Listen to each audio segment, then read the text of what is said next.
اللہ کے نبی صلی اللہ علیہ وسلم کے دور میں نا ایک شخص آیا، میرا باپ جو نا میرے سے پوچھے بغیر خرچ کر لیتا ہے، میرا مال استعمال کر لیتا ہے، بڑے غصے میں اور اپنے باپ کی خوب شکایتیں دے۔ تو اس بوڑھے باپ نے نا چند شعر پڑھے دکھ کے بارے میں، میرے بچے نے میری شکایت کر دی ہے، میرے بچے نے میری شکایت کر دی ہے آج سے۔ تو اس نے تڑپ کے دل میں شعر پڑھے، لیکن آسمانوں میں اللہ رب العزت نے سنے۔ جب اس بوڑھے باپ کو بلوایا تو جبریل بھی آ گیا، تو جبریل علیہ السلام نے فرمایا کہ اس شخص کو کہو کہ وہ شعر جو پڑھے وہ دوبارہ پڑھے، شخص کو کہیں کہ وہ شعر دوبارہ پڑھے۔ اس نے اپنے دل سے پڑھے لیکن آسمانوں پہ اللہ تعالیٰ نے سن لیا۔ جب یہ پیدا ہوا نا، جب یہ پیدا ہوا اس دنیا میں آیا، اسی طرح جب ہر باپ کی اولاد دنیا کے اندر آتی ہے اور میں ایک بات سوچتا ہوں کہ وہ اپنے باپ کو پوچھتے ہیں کہ تم نے میرے لیے کیا کیا؟ یار تم نوجوان ہو، تمہارے کو اللہ تعالیٰ نے نا تمہاری ہڈیاں جوان رکھی ہیں، تمہارا باپ بیچارہ ضعیف ہو گیا ہے، بڈھا ہو رہا ہے، کم سے کم تم اس کو کوسو تو نہیں، خود کرو اپنی زندگی میں جو کرنا چاہتے ہو۔ اللہ تعالیٰ نے تمہیں آزادی دی ہے کرنے کی، جو تم کرنا چاہتے ہو کرو اس دنیا۔ اور تمہارے باپ نے جس طرح دنیا بنائی، تمہارے لیے ساری چیزیں بنا کے دی، تمہیں اللہ تعالیٰ نے دی، تو اسی طرح تم بھی کرو، اپنے ماں باپ کو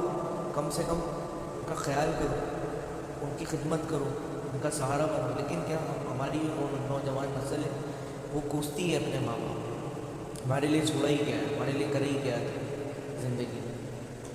مجھے تو بڑی شرم آتی ہے اس چیز سے کہ اللہ تو میرے ماں باپ کو صحت دے اور اس قابل بنا کہ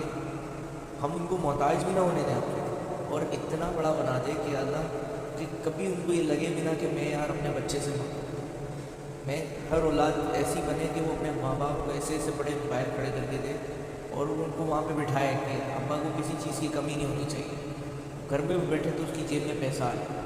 بچے سے نہیں مانگنا پڑے۔ میں کہتا ہوں جس بچے سے اس کا باپ پیسے مانگ رہا ہے اس کے لیے بہت غیرت والی بات ہے، باپ کے لیے نہیں، اس بچے کے لیے میں کہتا ہوں کہ اس کو ڈوب مر جانا چاہیے۔ تو میں اسٹوری سنا رہا ہوں، وہ جب اس شخص نے کہا کہ میرا باپ مجھ سے کچھ بغیر خرچ کرتا، تو اس کے باپ نے جب آ کے بتایا اللہ کے نبی صلی اللہ علیہ وسلم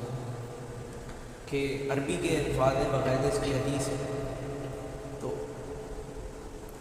میں جب پیدا ہوا تو میں نے تو اپنے لیے جینا ہی چھوڑ دیا۔ مجھے یوں لگا کہ میں نہیں ہوں، میں تو ہوں، یعنی تو ہے، جو میری جان ہے وہ تیرے اندر ہے۔ یہ باپ کے خیالات ہوتے ہیں، یہ میں تو ہوں، یعنی اب میں نے اپنے لیے جینا ہی نہیں، اور میں نے دیکھا ہر باپ کے اندر اسی طرح ہوتا ہے۔ اور جب تو پیدا ہوا میں نے اپنے لیے جینا ہی چھوڑ دیا، اور مجھے یوں لگا کہ بس اب زندگی بس تیرے سے ہے، تیری مسکراہٹ، تو جب روتا تھا تو میں کراتا تھا، تڑپتا تھا۔ یہ اللہ کے نبی صلی اللہ علیہ وسلم کو سنا، وہ جب مسکراتا تھا میں مسکراتا تھا، ساری رات اس کو لے بیٹھتا تھا، کروٹیں بدلتا تھا، میں اس کو سوکھے میں سلایا، خود زمینے میں سوئے، اس کی ایک ایک خواہش کو اس کو لبیک کہا، ہر ایک پریشانی، ہر بیماری میں اس کو لے کے بھاگا، میرے بچے کو یہ نہ ہو جائے، میرے یہ پرابلم نہ آ جائے، دودھ کا مسئلہ نہ آ جائے، ہر کسی کے ساتھ۔ تو جب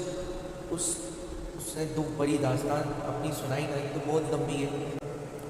کہ جب تو بڑا ہونے لگا تو میں سمجھا کہ شاید تو میرا بازو بنے، میری کمر، میرے جسم کا جوس نچڑ گیا کمانے میں، اس دنیا کو حاصل کر کے تجھے دینے میں، تیرے لیے آسانیاں پیدا کرنے میں۔ اور جب میں کمزور ہوا تو میں نے سوچا کہ شاید تو میرا سہارا بنے گا، میرے لیے خیال کرے گا، لیکن تو مجھ سے نوکروں کی طرح پیش آئے۔ اور اس نے کہا کہ داستان اپنی سنائی کہ بچہ باپ کو باپ نہیں سمجھے، تو پھر میں اس کو کہنے لگا کہ شاید میں نوکر ہوں، تو مالک ہے، اور تو کمانے لگا، تو جانے لگا، تو میں ساتھ ایسا سلوک کرنے لگا کہ جیسے کوئی نوکروں کے ساتھ سلوک نہیں کرتا۔ یہ ہر باپ کی دکھ اسٹوری ہے آج کے دور میں۔ جب اپنی اسٹوری اس نے سنائی تو وہ خود بھی رو رہا تھا، تو جب اس نے سنائی تو اللہ کے نبی صلی اللہ علیہ وسلم کی داڑھی پر ہو گئی،